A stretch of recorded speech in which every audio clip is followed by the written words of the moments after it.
My wife said, "We should try a sexless marriage."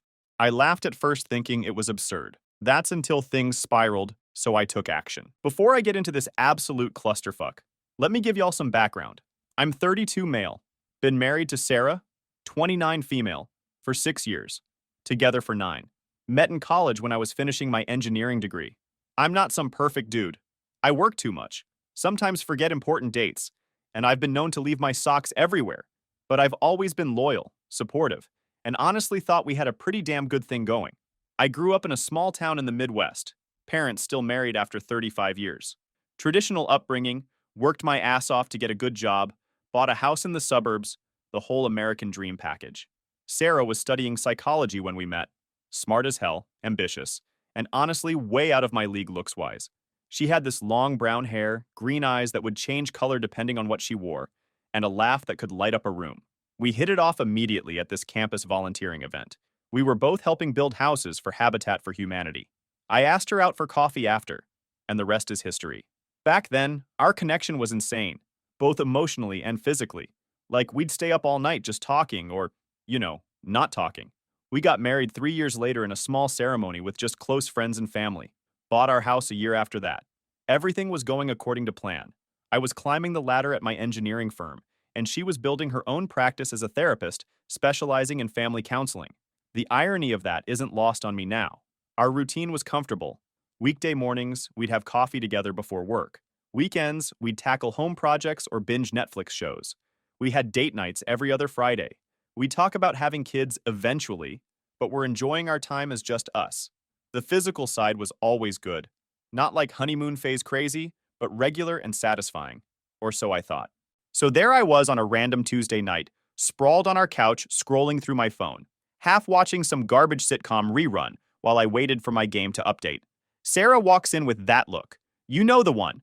Part determination, part, I've been practicing this conversation in my head for days. I muted the TV and sat up. We need to talk, she said, arms crossed. Fuck. Those 4 words are never followed by, I bought you PlayStation 5 games, or let's order pizza. What's up? I asked, trying to remember if I'd forgotten an anniversary or something. She stood there for a second, like she was psyching herself up, then just dropped it. I think we should try a sexless marriage. I actually laughed, not because it was funny, but because I was 100% sure she was joking. What is this? Some kind of divorce prelude? I said with an awkward chuckle. Her face didn't change. If anything, it hardened. I'm completely serious, Mark. I've been thinking about this a lot, and I believe it could make our relationship stronger. Sex isn't everything, and I feel like it's holding us back from connecting on a deeper level. My brain basically short-circuited. Who the fuck was this standing in my living room? This wasn't the woman who used to send me dirty texts during work meetings. This wasn't the Sarah who once surprised me wearing nothing but whipped cream on my birthday. My stomach felt like I'd swallowed a brick as I tried to process what was happening. Wait, I stammered. Where is this coming from? Are you unhappy? Did I do something wrong? She sighed dramatically, like my questions were so predictable they bored her. No, it's not about that. I've been reading a lot, listening to podcasts, watching these incredible women online who talk about reclaiming their identities, about how intimacy can sometimes be a crutch for deeper issues in a relationship. Podcasts? Influencers? So what? You listened to a couple of episodes of some random show and decided our marriage is broken? I wasn't trying to sound defensive, but come on. That's not what I'm saying, she shot back. I'm saying we could try something new, something that challenges us to grow. No sex, I repeated, more to myself than to her. In what universe does that strengthen a marriage? Her tone turned defensive. You're being narrow-minded. It's not about never having sex again. It's about taking it off the table for a while and focusing on us as individuals, as partners. Partners. What kind of partnership doesn't include intimacy? It was like she was speaking a foreign language and I couldn't find a translator. You can't just spring this on me like it's some harmless experiment. We're not a couple of college kids trying out a weird new diet. This is our marriage we're talking about. She sat down across from me, her posture calm, but her eyes blazing. Exactly. It's our marriage. And I'm saying we need to think about what's truly important. This isn't about rejecting you or punishing you. It's about figuring out who we are without relying on physical connection as a crutch. Crutch? That word hit me harder than it should have. I didn't see our intimacy as a crutch. I saw it as love, as connection, as the glue that held us together when life got messy. Without it, what were we? Roommates? splitting the bills and occasionally sharing meals? Do you even hear yourself? I couldn't hold it in any longer. Because from where I'm sitting, this sounds insane. Her face fell, but she quickly masked it with a veneer of righteousness. You're not even willing to consider it? She said softly, almost like she pitied me. No, I'm not, I fired back. Because what you're asking for, it's not a marriage. At least not one I signed up for. We sat there in silence. The tension so thick you could have sliced it with a knife. She looked at me like she was waiting for some grand epiphany to strike, like I'd suddenly see the brilliance of her plan and fall at her feet in gratitude. But all I could feel was confusion, frustration, and an overwhelming sense of betrayal. That was the moment I realized this wasn't just about sex. This was about something bigger, something that had been brewing beneath the surface of our relationship for who knows how long, and I had no idea how to fix it. The days following that conversation were surreal as fuck. I kept waiting for things to go back to normal, for her to sit down, laugh it off, and admit the whole thing was just a bad idea she'd gotten from some overhyped influencer. But that didn't happen. Instead, it felt like I was living with a stranger. At first, it was subtle. She started spending every waking minute on her phone, always with earbuds in, always intensely focused on whatever she was watching or reading. I'd catch snippets of motivational speeches or self-help mantras if I walked past her. The value of a woman doesn't lie in her ability to please a man, I heard one day as I came into the kitchen. She quickly paused it, like a teenager hiding something from their parents. Interesting stuff? I asked, trying to sound casual. She just shrugged. Just some things I've been thinking about. That fucking shrug, man. Sarah used to talk my ear off about everything. Her day, something she read, random thoughts at 3 a.m. Now she was giving me one-word answers and shrugs like a teenager. Then her appearance changed. Sarah always had a casual style. Jeans, hoodies, t-shirts. Suddenly, she's dressing like she's got corporate board meetings every day. Blazers, slacks, button-up shirts. Even her hair changed. She chopped off her long brown hair that I loved into some kind of severe bob with bangs. When I first saw it, I literally did a double take. 6 years of marriage, and she never once mentioned wanting short hair. You look different, I said one morning as she put on lipstick, on a Saturday, when we had no plans. Thanks, she replied without looking at me. Are you going somewhere? I asked. No, she said, and that was it. End of conversation. Our home routine changed too. She stopped cooking with me, something we used to enjoy doing together on weekends. She stopped suggesting movies for our Friday night watch parties. She even rearranged her side of the closet, getting rid of all the comfy clothes she used to wear around the house. Every day she seemed more distant. The woman who used to curl up next to me on the couch was now sitting ramrod straight in a separate chair, engrossed in her phone. If I tried to talk to her about work or friends or literally anything, she'd give me these short, disinterested responses. What really got to me were the buzzwords she started dropping into conversations. Suddenly, everything was about emotional labor, male entitlement, setting boundaries, and feminine energy, terms I'd never heard her use in all our years together.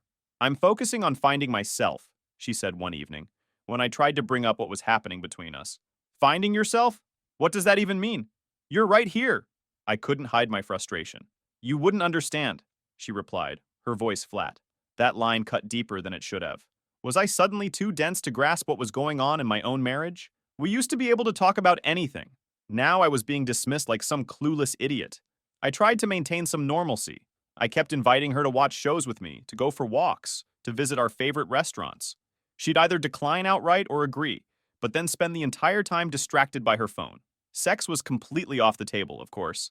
If I even touched her casually, a hand on her shoulder or a kiss on the cheek, she'd stiffen or subtly move away. The Sarah I knew, the woman I fell in love with, seemed to be vanishing by the day, and in her place was this cold, detached stranger who seemed annoyed by my very existence. About 2 weeks after the initial sexless marriage bomb, Sarah marched into the living room while I was watching basketball. Without saying anything, she sat down and thrust her phone in my face. Look at this, she demanded, pointing to an Instagram post. It was from some account called Patriarchy Smashers, with about 200,000 followers. The profile was full of quotes about female liberation and breaking the chains of male expectations. The post she showed me was a long rant about how sexual relationships with men were tools of oppression and how women could reclaim their power by rejecting the male gaze and physical demands. What do you think? She asked, staring at me like I was about to be tested. I took a moment to actually read the post.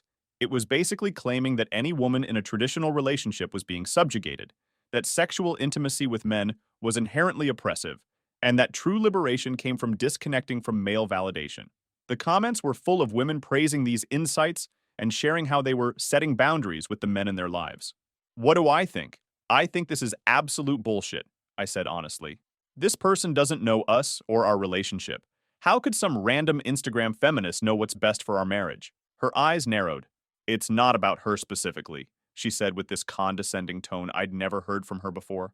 It's about the concept. Don't you think there's truth in how society conditions women to believe their worth is tied to sexual desirability? Sure, in theory, but that's not our relationship. I've never treated you like that. You're seriously going to let some hashtag activist influence our marriage? She sighed dramatically. This is exactly what I expected. You're completely closed off to new perspectives that challenge your male privilege. Male privilege? In the 9 years we'd been together, Sarah had never once used phrases like that. Now suddenly I'm the patriarchy? New perspectives? Or brainwashing? Because this doesn't sound like you at all, I said, trying to stay calm. She stood up abruptly. You wouldn't understand? Your entire life experience is filtered through male entitlement. Then she walked out, leaving me sitting there wondering what the fuck happened to my wife. That night I lay in bed next to this stranger, staring at the ceiling, trying to pinpoint when everything changed. She was right there, inches away but somehow miles apart.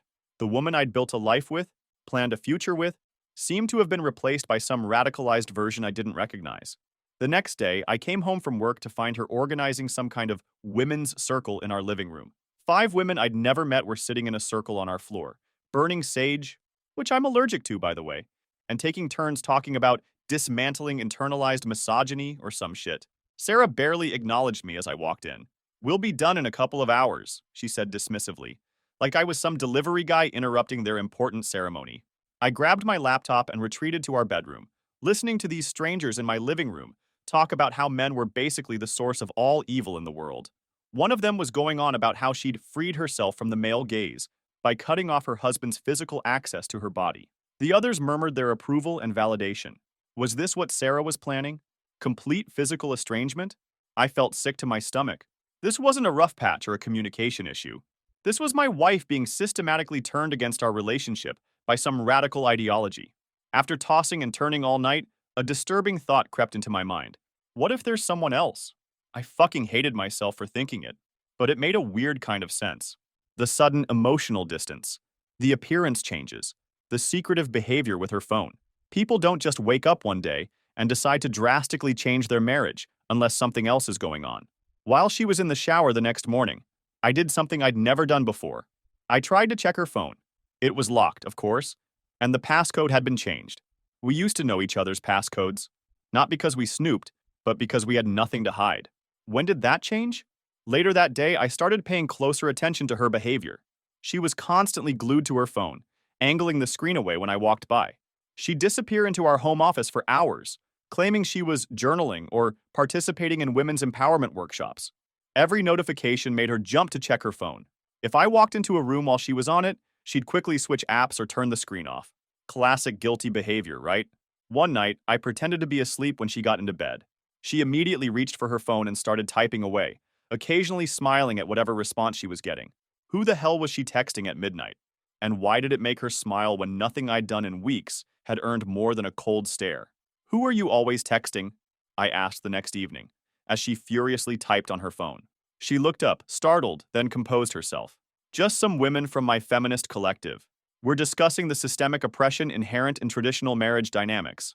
Your feminist collective? Since when are you in a collective? Why does it matter to you? She snapped. Are you trying to control who I talk to now? That's textbook patriarchal behavior. It matters because you're my wife, and you've been acting like I'm your enemy for weeks now. Do these strangers know more about our marriage than I do?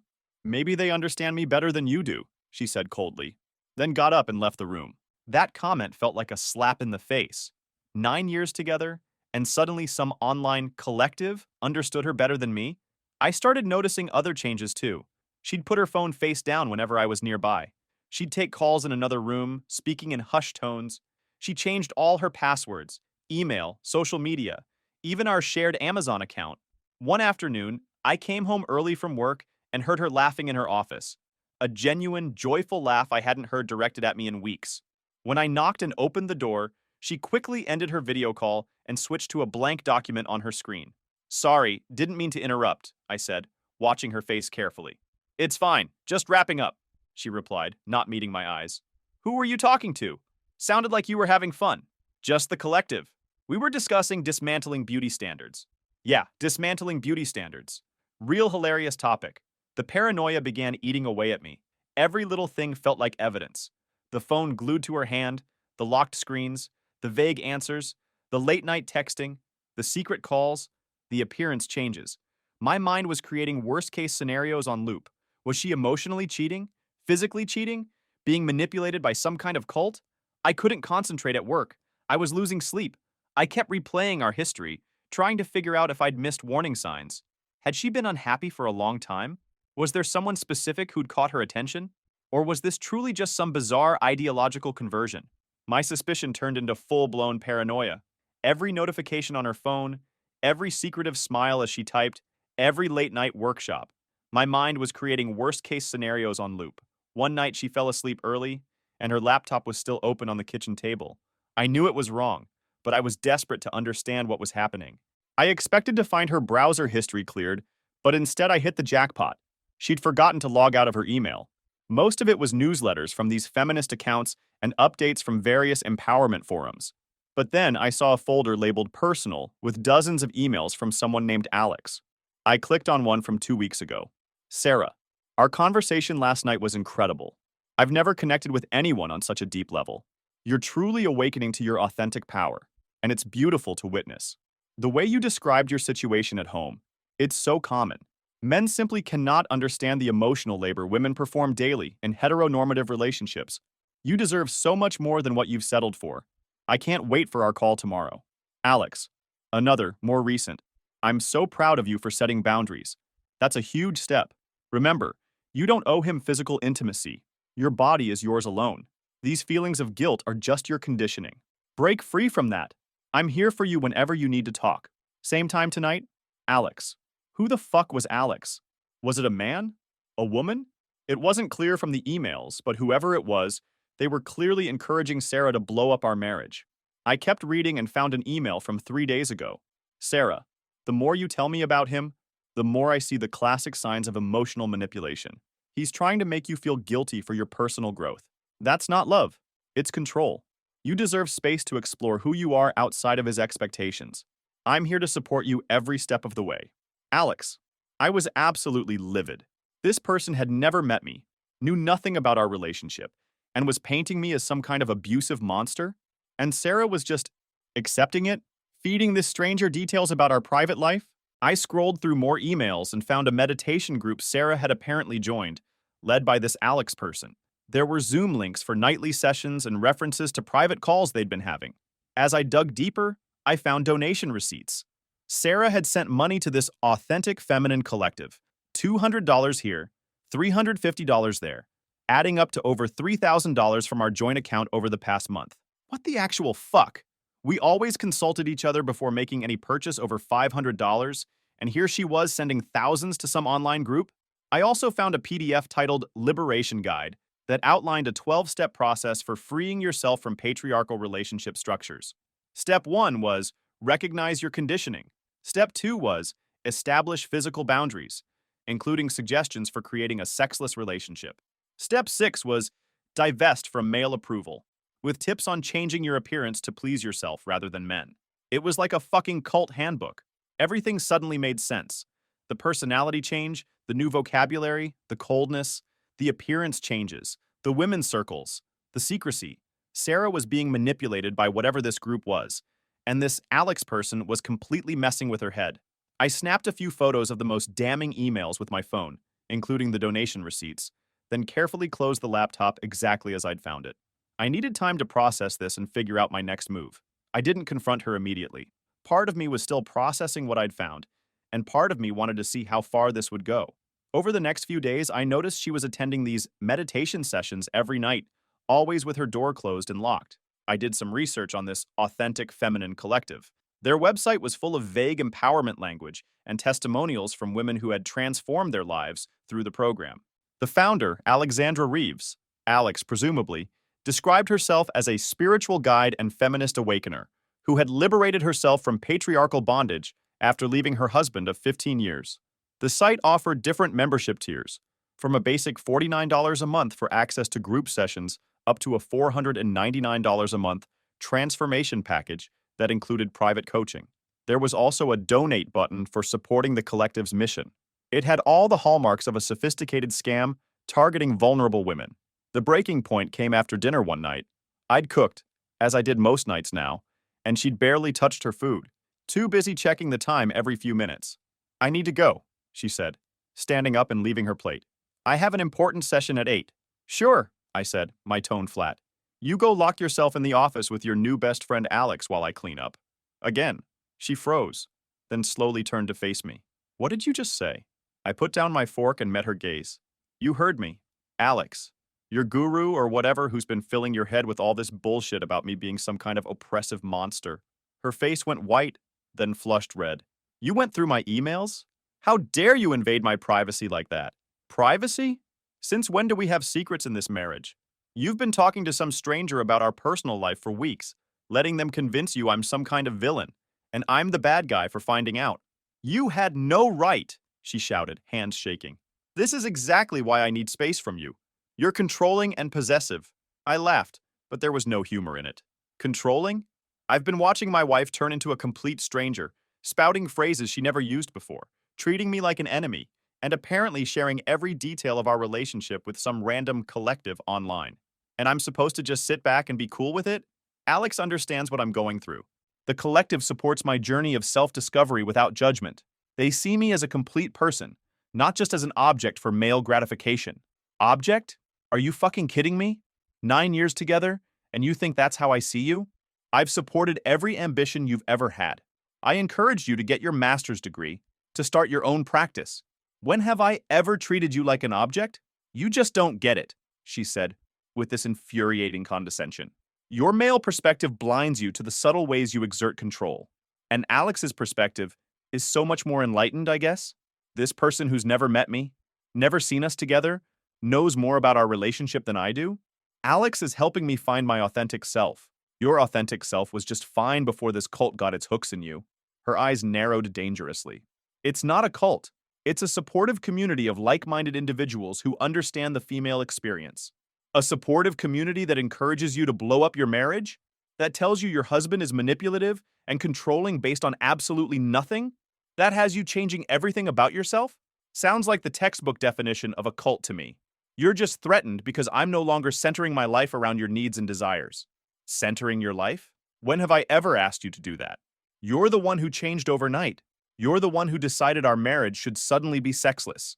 You're the one spending every waking moment getting brainwashed by strangers online." The argument escalated into the worst fight of our marriage. She called me toxic, controlling, emblematic of patriarchal entitlement. I called her brainwashed, selfish, and unrecognizable. Then I brought up the money. "And by the way, I know about the $3,000 you've given them from our joint account." That stopped her cold. "How did you—" "I saw the receipts in your email.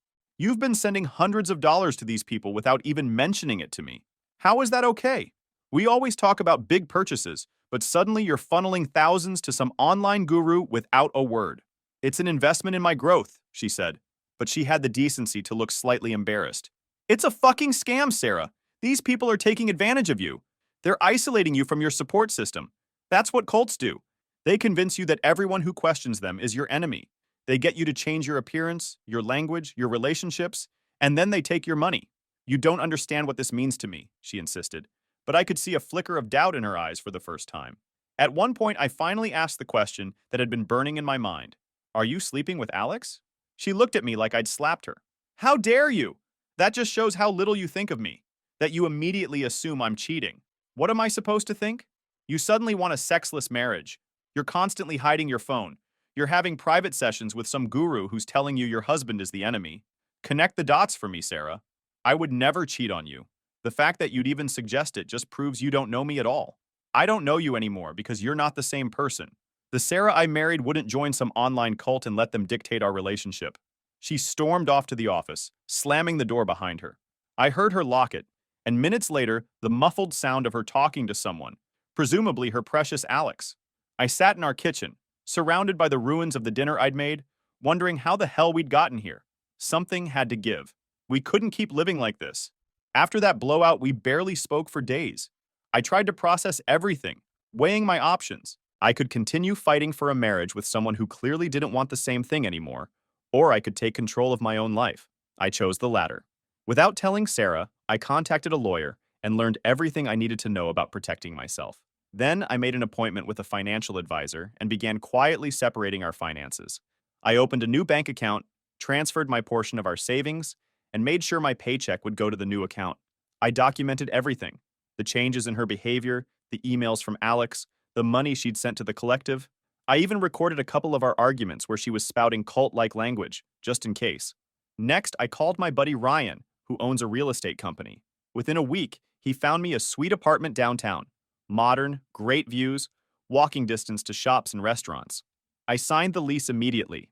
All the while, Sarah continued with her sessions and barely acknowledged my existence. Fine by me. It gave me time to execute my plan. I made sure all my important documents were secure: birth certificate, passport, financial records. I contacted all our shared accounts, utilities, insurance, streaming services, and either removed my name or created new accounts for myself. On a Friday when Sarah was at work, I packed up everything that mattered to me: clothes, personal items, gaming setup, family heirlooms. I left all the furniture, most of which I had paid for, and anything we'd bought together. I wasn't interested in fighting over material things. The last thing I did was leave an envelope on the kitchen counter. Inside was a note that read, "Sarah, you wanted a sexless marriage. I'm giving you one better, a husbandless marriage. I've moved out and separated our finances. You can have the house for now. I've paid the mortgage through next month to give you time to figure things out. My lawyer will contact you about next steps. Enjoy your authentic self, Mark." I also left printouts of all the emails between her and Alex, the donation receipts, and screenshots of the Liberation Guide steps, just so she knew exactly why I was leaving. Then I walked out, drove to my new apartment, and started my new life. My first weekend of freedom was surreal. I set up my new place, went grocery shopping without having to check if anyone wanted anything specific, and slept in as late as I wanted. I reconnected with friends I hadn't seen much, because Sarah had gradually isolated me from them, with complaints about their toxic masculinity, or whatever. I joined a local gym and signed up for pickup basketball on Sundays, something I'd always enjoyed, but had given up because Sarah needed me home for her self-care Sundays. For 3 days, absolute silence. Then the tsunami hit. First came the texts: "Where are you? We need to talk. You can't just leave like this. Please call me." I didn't respond. Then the calls started. Dozens of them, which I sent straight to voicemail. Her messages became increasingly desperate. "Mark, please, this is a mistake. I never meant for this to happen. We can work this out." Still, I maintained radio silence. She showed up at my office on day 4, but I'd already told the receptionist not to let her in. She sent emails, left voicemails, even contacted mutual friends trying to reach me. On day 5, my phone rang with an unfamiliar number. Thinking it might be my lawyer, I answered. "Hello, is this Mark?" A smooth, condescending voice asked. "Who's asking?" I replied. "This is Alex from the Authentic Feminine Collective. I think we should talk." I nearly laughed out loud. "There is absolutely nothing you and I need to discuss. I understand you're upset, but Sarah is devastated. She's had a realization about how important you are to her." "Oh, has she? That's fascinating. Tell me, Alex, how much money has Sarah donated to your collective over the past month?" Silence. "That's what I thought. Listen carefully. Stay the fuck away from my wife and stop filling her head with your manipulative bullshit. If you contact me again, I'll be filing a harassment report. We clear?" I hung up before they could respond. 2 weeks passed. I settled into my new place, reconnected with friends I hadn't seen in ages, and started hitting the gym daily. I was sleeping better, eating better, and feeling more like myself than I had in months. My lawyer informed me that Sarah had been served with separation papers. She hadn't contested anything yet, which surprised me. I expected her to fight, to drag things out, to make demands. Then Sarah showed up at my office. She looked terrible. Eyes puffy, hair unwashed, wearing an old sweatshirt instead of her new, empowered woman wardrobe. My receptionist told me she'd been waiting in the lobby for 3 hours, refusing to leave. Against my better judgment, I agreed to 5 minutes. "You look good," she said quietly as she sat across from me. "Thanks. What do you want, Sarah?" "I made a horrible mistake," she whispered, tears welling up. I got caught up in something I didn't understand. Alex, the group. They're not what I thought. And what were they? She looked down. After you left, I did some research. They target women in stable relationships, make them doubt everything, isolate them from their partners, then ask for money. I've given them almost $5,000 from our joint account. I leaned back in my chair. That's unfortunate. Mark, please, I'm so sorry. I don't know what happened to me. I was feeling, I don't know, bored, restless, and then I found these videos online that seemed to speak to me, and before I knew it, I was in so deep. Her voice broke. So what do you want from me now? I asked, keeping my voice neutral. I want to come home, she sobbed. I miss you. I miss us. I've been seeing a real therapist, not some online guru, and she's helping me understand how I got manipulated. I'll pay back every cent I gave them. I'll delete all my accounts. I'll do whatever it takes. And the sexless marriage idea? She looked mortified. That was never really what I wanted. They convinced me that physical intimacy was a form of submission to patriarchal expectations. God, it sounds so ridiculous saying it out loud. And the women's circles? The radical feminist rhetoric? The complete personality transplant? I got swept up in it, she admitted. It's like they knew exactly what to say to make me feel special, enlightened, like I was part of something important. They isolated me bit by bit, made me doubt everything I knew. Classic cult tactics, but I couldn't see it until you left. I checked my watch. Your 5 minutes are up, Sarah.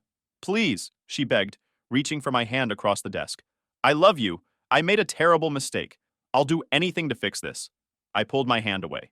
The thing is, Sarah, I'm actually happier now. These past few weeks have been enlightening. I've realized I deserve someone who won't throw away 9 years based on some Instagram cult's advice. Someone who trusts me enough to talk about problems instead of ambushing me with ultimatums. Someone who values my feelings as much as their own. That's me, she insisted. The real me, not the brainwashed version. Please, Mark, give me another chance. You know what really hurts? I said, leaning forward. It's not the sexless marriage proposal. It's not even the money you sent them. It's that you believed some stranger on the internet over your husband of 6 years. It's that you were so quick to see me as the enemy, to twist everything I've ever done into some form of oppression. How do we come back from that? Tears streamed down her face. I don't know, she whispered, but I want to try. I'll do anything. I stood up. I'll think about it.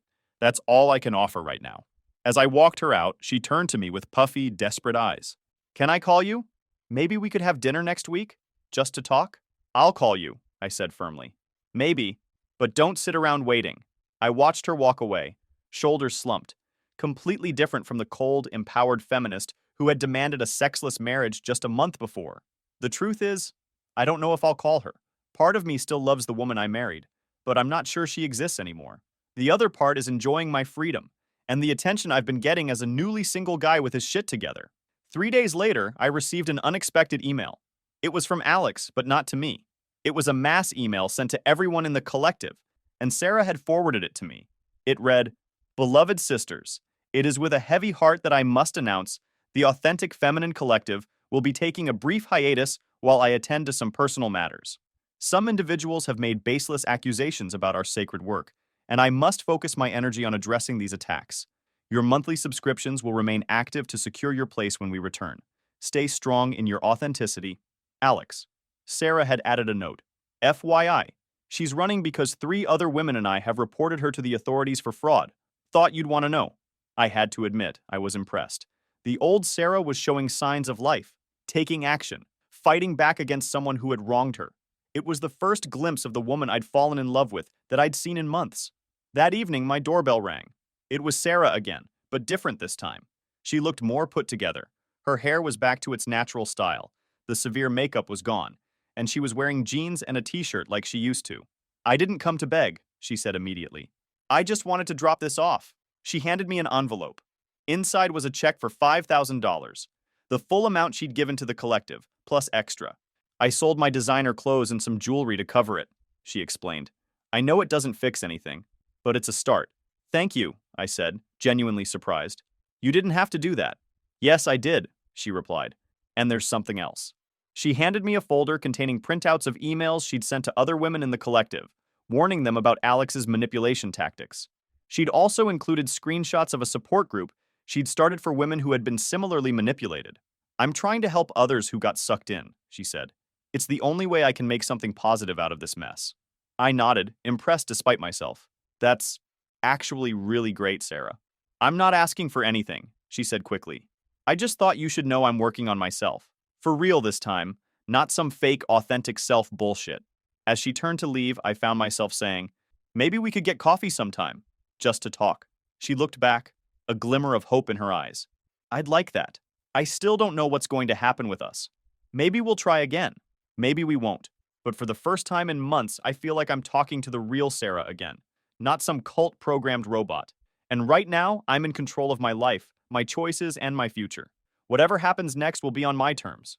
Either way, I'm calling the shots now, and it feels damn good.